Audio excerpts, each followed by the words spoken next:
morning, students. Today we will start two transistor analogy of SCR or thyristor. The thyristor can be assumed to be equivalent to two transistor.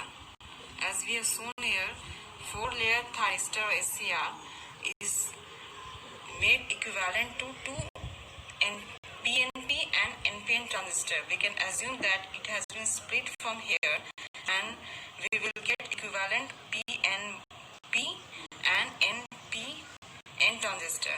I have shown its layer as P1, N1, P2, N2. So here transistor 1 has layer of P1, N1, P2 and this N1, P2, N2. So we will now explain the working of thyristor with the help of two transistors. So these two transistors can be drawn in circuit diagram as this. So first transistor was PNP. I have drawn this transistor here and this transistor here. Here we can see that N1 terminal is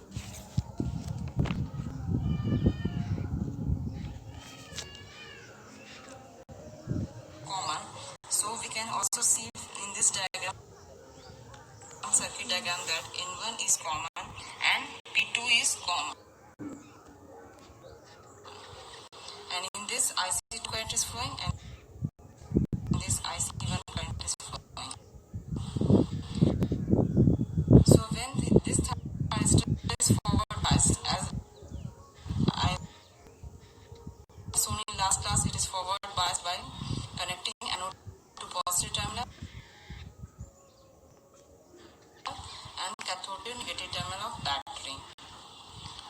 In this SCR, we are giving gate current to the gate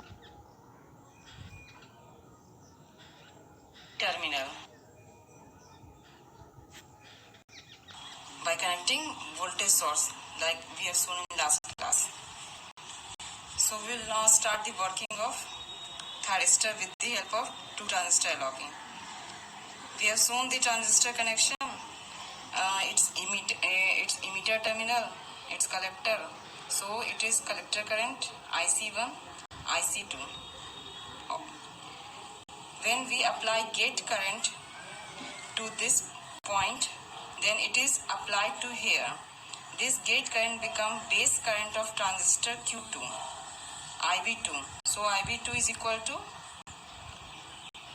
IG, gate current. So when this transistor gets base current, it turns on and it draws collector current IC2. So IC2 value, as we know from transistor, is equal to its current gain is beta 2. Its common emitter transistor, its current gain is beta 2. So IC2 of transistor Q2 is beta 2 IZ. This collector current then becomes base current of transistor Q1, which is gain of beta 1. So IB1 is equal to IC2. Then this transistor also turns on and it draws collector current. So collector current of transistor Q1 is equal to IC1 and IC1 equal to beta 1 IB1. Now in this we can put the value of IB1, which was IC2, and IC2 value is, so IC1 is equal to beta 1 IC2, because IC2 is equal to IB1. Then IC1 is equal to, then we will put the value of IC2, which was beta 2 IC, then it will become beta 1 beta 2 IZ. Collector current then again become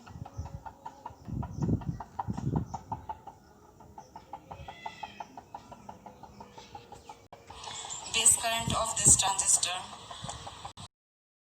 and its collector current then becomes base current of transistor Q1. So this process, due to this type of connection, this current multiplication continues and then the thyristor turns on due due to current multiplication, and anode current starts flowing from anode to cathode. Thus SCR turns on. So working of thyristor is clear from two transistor analoging. After turning on, gate current loses its control. Even if we remove this gate current, then it will remain in on condition because its collector current is becoming base current of this. This SCR does not need now external gate current.